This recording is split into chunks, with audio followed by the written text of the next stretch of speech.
A3 is Audi's most affordable car in India. It's been a ticket for a lot of those aspirational car buyers who want to own a luxury sedan. But the car's been around for a couple of years now, which meant it required a facelift, and Audi has done exactly that, given the car a lot of changes internally, externally, design-wise, feature-wise, and an updated petrol engine as well. Today on Living Cars, we're telling you all about the 2017 Audi A3.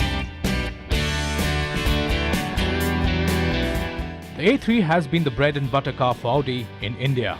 Most say it will be, since it's the most affordable Audi in the country. But looking at Audi's rival in the luxury car space, this may not be entirely true. Certainly a proper 3-box sedan appealed to many at a time when most of its rivals were hatches. But then came cars like the Mercedes CLA and the Jaguar XE, and the game wasn't so simple anymore. A closer look in the family also revealed that the Skoda Superb was also eating into the demand.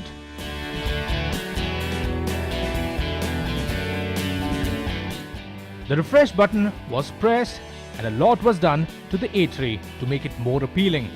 The German car maker on most of its cars has been able to achieve a design that is modern yet simple, and the new A3 also subscribes to that. If the intention was to bring it closer to the A4, that has certainly been achieved. The car surely looks sportier than before.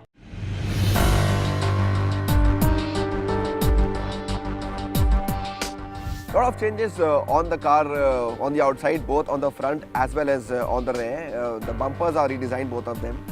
So it's a nice looking bumper on the A3, better than before, more appealing. And of course the big single frame grille, it's called the diamond inspired grille, looks nice with that big Audi logo with a lot of chrome right in the center of it. And of course the highlight for me are the headlamps. They of course come with daytime running LEDs, which is a good thing. But apart from that, the design, the shape of it, the undercut that they've given, it's nice. It's not conventional and looks very different and unique when the car is running out on the roads.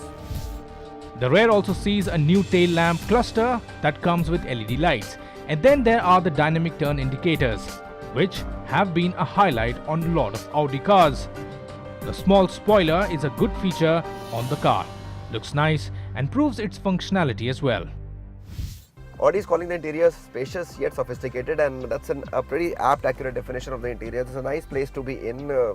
And the first thing you notice is the quality and the fit and finish. You know, there's no hint of cost cutting. You're calling it the most affordable Audi, but it's premium. It's a good feel to it. There's Milano leather on the seats, and of course the wraparound dash with horizontal design lines.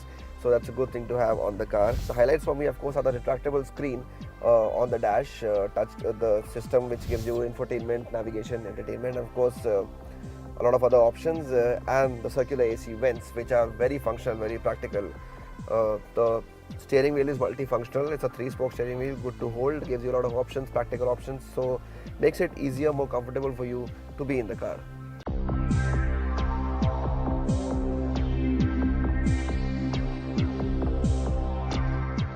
Well, Audi has come up with a wireless charging. One of the biggest disappointment inside is the absence of a start-stop button on the A3.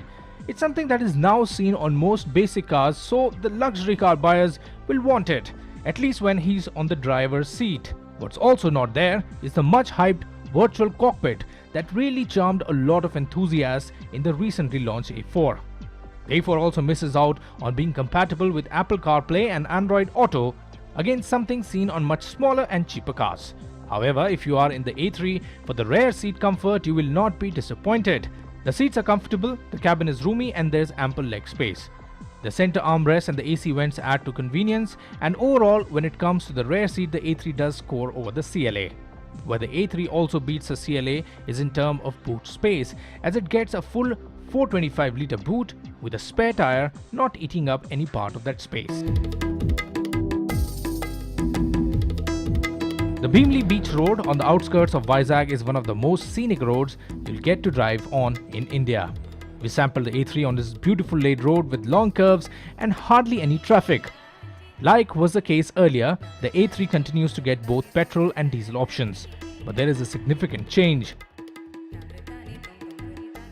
The big change on this new A3 is that Audi has gone ahead and replaced the petrol engine on the car, and it's good to see that they're working on the fact that what's the best for the car. So instead of a 1.8 litre petrol engine that was there earlier. Now Audi runs on the 1.4 litre motor that we've also seen on the new A4. It's a good, proven, reliable engine, and Audi feels that this engine is better suited to the A3 instead of the 1.8. It's made it to a 7-speed dual clutch transmission system, so it's a good combination for both, and it's a good powerful engine. The power hasn't really changed with respect to the older engine, so it's around 150 bhp right now. It's a good power for this car, for this segment, and the engine proves itself in terms of the quickness. It's quick, it responds well, and it's like a good fun engine to drive on the A3.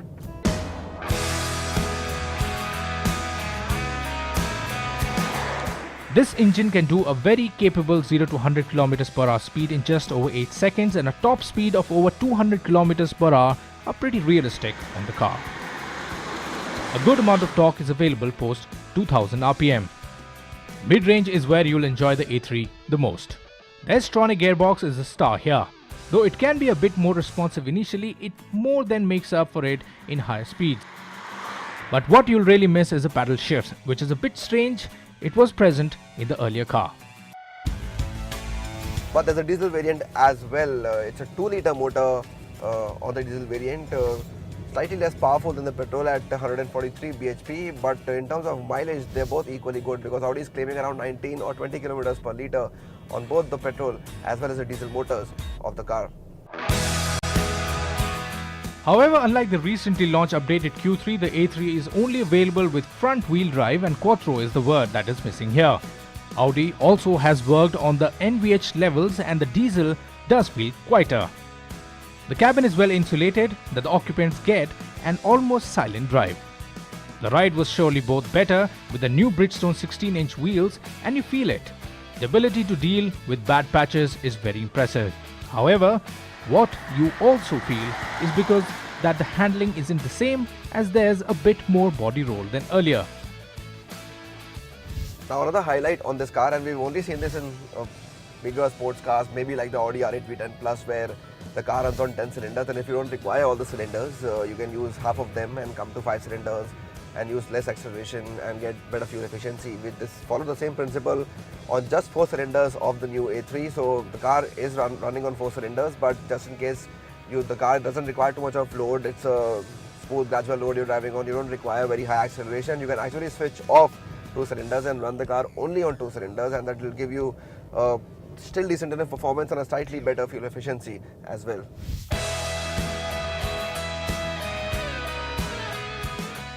This means, in going with the tag of being an entry-level luxury sedan, Audi is also promising good fuel efficiency on the new A3. Probably presence of different drive modes may have helped matters a bit more.